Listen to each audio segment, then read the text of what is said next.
If you're a woman over 40 and you're watching this, there's a good chance something in your life has changed recently. Maybe you're freshly divorced. Maybe you're separated. Maybe you're still deciding. Maybe you're rebuilding. Or maybe you're simply curious about what life looks like on the other side of something you thought would last forever. And no one tells you this.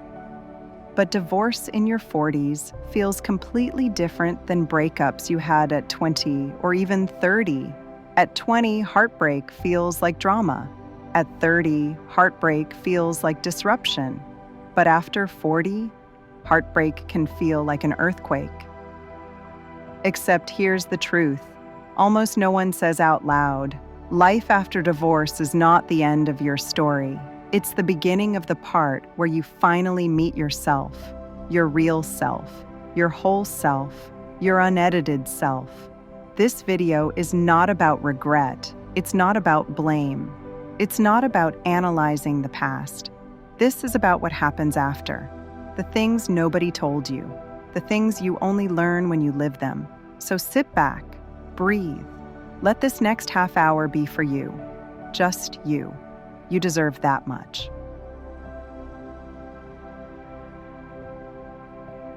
No one tells you how confusing it's going to be. You can cry in the grocery store because you passed his favorite cereal, and then feel completely fine 10 minutes later. You can feel lonely even when surrounded by people, and oddly peaceful when you're finally alone in your house at night. Some mornings you wake up thinking, did this really happen? And other mornings you wake up thinking, thank God this happened. Your emotions don't move in straight lines. They loop, twist, collapse, rebuild. And this part will hit deep. You can miss the person even when you don't want them back. That's not weakness. That's your nervous system unwinding a life it thought was permanent. You're not unstable. You're healing. No one warns you about the identity crisis that comes next. For years, even decades, your life revolved around roles. Wife, mother, partner, caregiver, peacemaker, problem solver, emotional load bearer. Then suddenly, you're none of those things in the same way anymore. You open the door to your home and feel the silence hit you. You sit at the dinner table and realize there's one plate instead of two. You walk into your bedroom and notice the empty side of the bed like a cold shadow.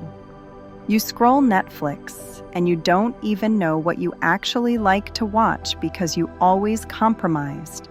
This part is disorienting. It's like meeting yourself again for the first time in years. But here's the truth. No one says out loud. You get to choose who you are now, not who you were trained to be, not who the marriage required you to be, not who you had to be to keep the peace, who you want to be. And that freedom feels terrifying, right until the moment it feels empowering. Divorce shakes your confidence at first. You wonder, was it me? Why wasn't I enough? Did I fail? Will anyone ever want me again? Is this the beginning of the decline? These thoughts are normal. Every woman thinks them, even the strongest ones. But here's the secret almost no one talks about. Confidence comes back, slowly, quietly, subtly. And when it returns, it's not the naive confidence you had at 22. It's the confidence of a woman who has lived, who has rebuilt, who knows her worth because she has fought for it. You will start to notice little things first. The way you walk, the way you speak, the way you take care of yourself, how you carry your boundaries, how you say no without apologizing, how you don't tolerate disrespect anymore. You start to feel, I am enough. I have always been enough. And that confidence, that's magnetic.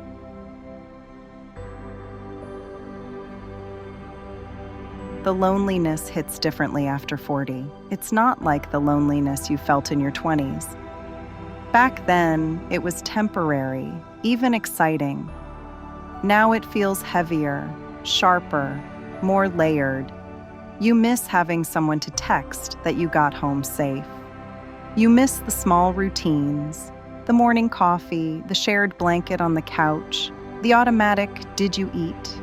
Even if those moments stopped feeling loving years ago. And then there's the loneliness that's harder to admit. The loneliness of not being touched, not being held, not being chosen. Anyone who has been through divorce will tell you that part hits unexpectedly hard. But here's what no one tells you. You won't feel lonely forever. Your heart recalibrates, your life expands, your world refills, and eventually you start to feel comfortable in your own company, and that's when everything begins to shift. No one talks enough about the practical side of divorce. You suddenly know the price of everything: groceries, rent, repairs, insurance. You learn how to budget, how to track bills, how to take care of things he used to fix. You learn how to sleep alone, how to eat alone, how to go to appointments alone, how to solve problems alone. And maybe the scariest part, you learn how to plan your future alone. You might catch yourself thinking, how do I start over at my age? Or what if I can't rebuild everything?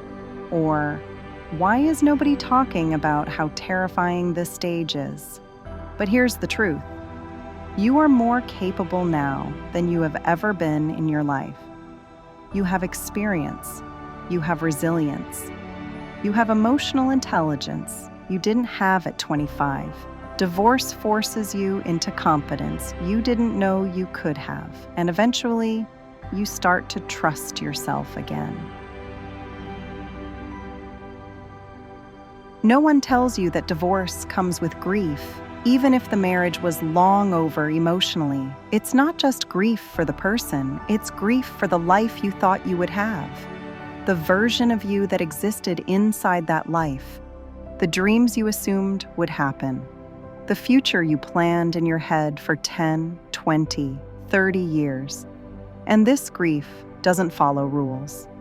One day you're perfectly fine, feeling strong, optimistic, focused, and the next day you find yourself tearing up because you passed a restaurant you used to go to, or you heard a song, or you saw a couple your age holding hands, or you remembered the version of you that tried so hard. This grief comes in waves, soft ones, heavy ones, unexpected ones. Holy shit, where did that come from ones? You might feel embarrassed by it. You might judge yourself for it. You might think, I should be over this by now. But grief is not a sign you made the wrong choice. It's a sign you are healing the right way.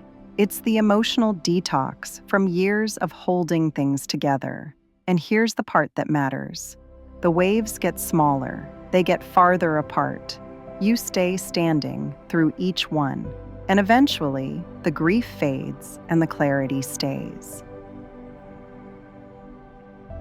There's a moment after divorce that almost every woman experiences. A moment that stings and liberates you at the same time.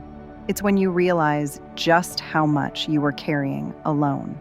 The emotional labor, the organizing, the remembering, the smoothing over, the forgiving, the compromising, the managing of moods, the planning of the relationship, the holding together of the home. You didn't just lose a partner, you lost the illusion of partnership, and you suddenly see how heavy everything was when you were the one doing most of it. That realization hurts. It can feel unfair. It can make you angry. It can make you feel foolish for holding so much for so long. But there is something beautiful on the other side of it. You begin to lighten. Your shoulders loosen. Your breath deepens. The house feels calmer. Your days feel clearer. The silence feels peaceful instead of suffocating. You begin to operate your life with ease instead of pressure. You realize, I wasn't asking for too much. I was giving too much to the wrong place. This chapter of your life is where you learn what partnership should feel like. and what it should never feel like again. There's something women almost whisper when they talk about divorce after 40. The relief. Not at the end of the marriage, but at the end of trying to fix things alone, trying to keep the peace, trying to be easy, trying to communicate with someone who didn't listen, trying to be the one who made everything work. When the papers are finally signed, when the last fight happens, when the door finally closes, you expect devastation, you expect chaos, you expect to crumble. But sometimes, what shows up instead is a soft, quiet, unexpected relief. A sense of air returning to your lungs. A sense of space in your chest that feels unfamiliar but safe. You might even feel guilty about it, like you're supposed to be sad, like you're supposed to be destroyed. But here's the truth. Relief isn't disrespect. Relief isn't heartlessness. Relief isn't betrayal. Relief means your body has finally stopped bracing for impact. It means your nervous system is unclenching after years of tension you thought was normal. It means you are stepping into a life where peace is finally possible. Relief is not the end. It's the beginning of your freedom.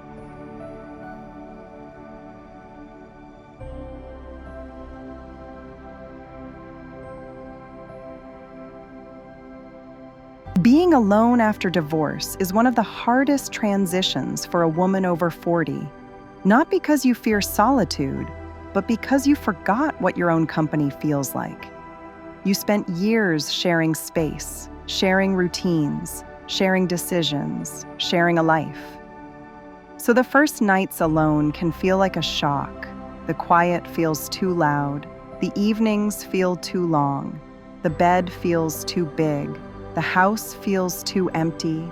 The weekends feel too unstructured. You don't just miss a person.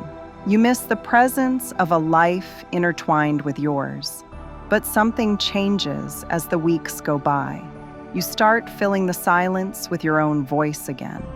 You start making decisions based on your desires, not compromise.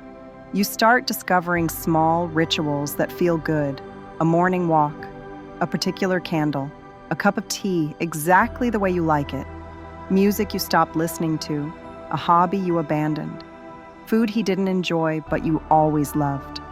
Slowly, quietly, powerfully, you begin to become comfortable with yourself again. You stop feeling lonely and start feeling spacious. You stop feeling abandoned and start feeling free. You stop feeling lost and start feeling rooted. This is one of the most important chapters of healing after divorce. Learning to enjoy your own company, not because you have no one else, but because you finally have you. One of the scariest parts of divorce after 40 is looking at the future and realizing you have to rebuild it from scratch. Or at least, that's what it feels like. Your plans change, your timeline changes, your expectations change, your stability changes, your routines change. But here's the truth. You are not starting from zero. You are starting with experience, with wisdom, with clarity, with strength, with resilience. And you are starting it as a woman who knows exactly what she will and will not tolerate. This part of the journey is where you begin to ask, what kind of life do I want now? Where do I want to live? Who do I want to become? What dreams did I bury? What passions did I pause? What parts of me have been asleep for years?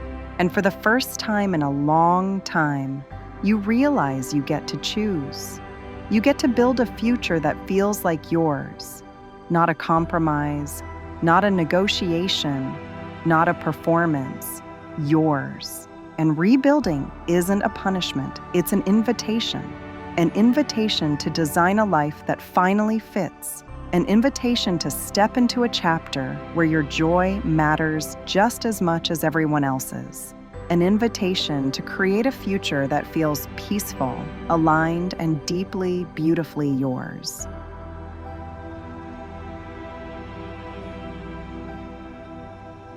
This one is painful. Some friends pull away. Some act like divorce is contagious. Some don't know what to say. Some disappear because they were actually more connected to your marriage than to you. Couple friends might stop inviting you. Single friends might treat you like you're broken. Family might judge or pressure you. And you sit there wondering, was my marriage the only reason these people cared about me? But something beautiful happens too. You start finding new people, women who understand, women who have survived the same storm, women who talk honestly, women who don't sugarcoat life. Your circle shrinks, but it becomes real. Here's another truth people don't talk about. Some women feel pressure to date again quickly, to bounce back, to prove they still got it. But many women, especially in their 40s and 50s, don't want a relationship right away. Some don't want one at all. And that's okay, because you are finally learning what it feels like to live without emotional exhaustion, without compromise, without being responsible for someone else's moods, without trying to fix everything. Sometimes the first relationship after divorce is your relationship with yourself. You learn to enjoy your own company. You discover new hobbies. You rebuild your routines. You find joy in small things again. You create a life that feels peaceful and yours. And if you decide to date later, you'll be entering it from a place of fullness, not emptiness.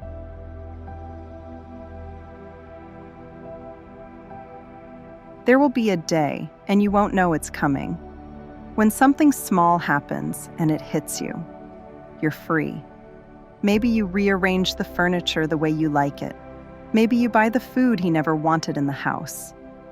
Maybe you laugh uncontrollably with your friends. Maybe you wake up and the first thing you feel is not fear, but peace. Freedom doesn't show up with fireworks. It shows up quietly, softly, in the details of your day. And once you taste that freedom, you don't ever want to go back to the woman who silenced herself to keep a marriage alive. This is the moment you start rising.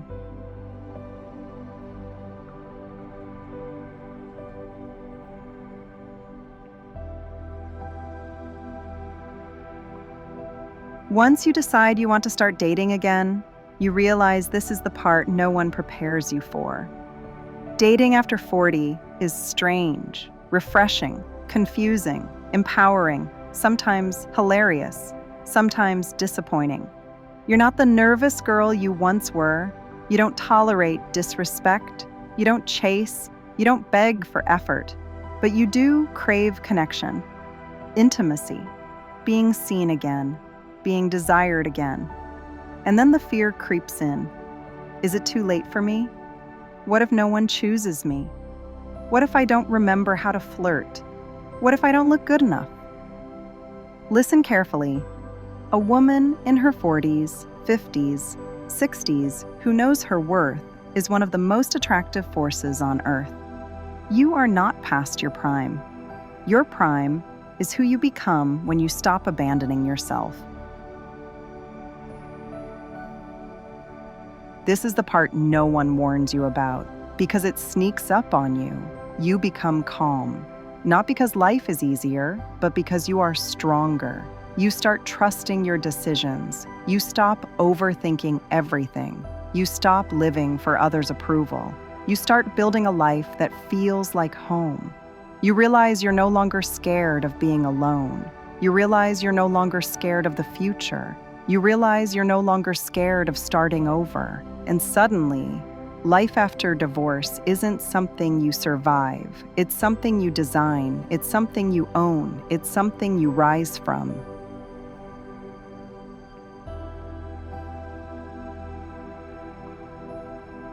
So if you're listening to this right now, heartbroken or healing, angry or exhausted, uncertain or hopeful, I want you to remember something. Your story is not over. The best chapters come after the storm. You haven't failed. You've evolved. You haven't lost time. You've gained clarity. You're not starting from nothing, you're starting from wisdom. Life after divorce isn't the ending everyone fears. It's the beginning no one prepares you for. And the woman you're becoming on the other side of this, she is powerful, she is grounded, she is whole, she is unstoppable, and she deserves a life that finally feels like her own.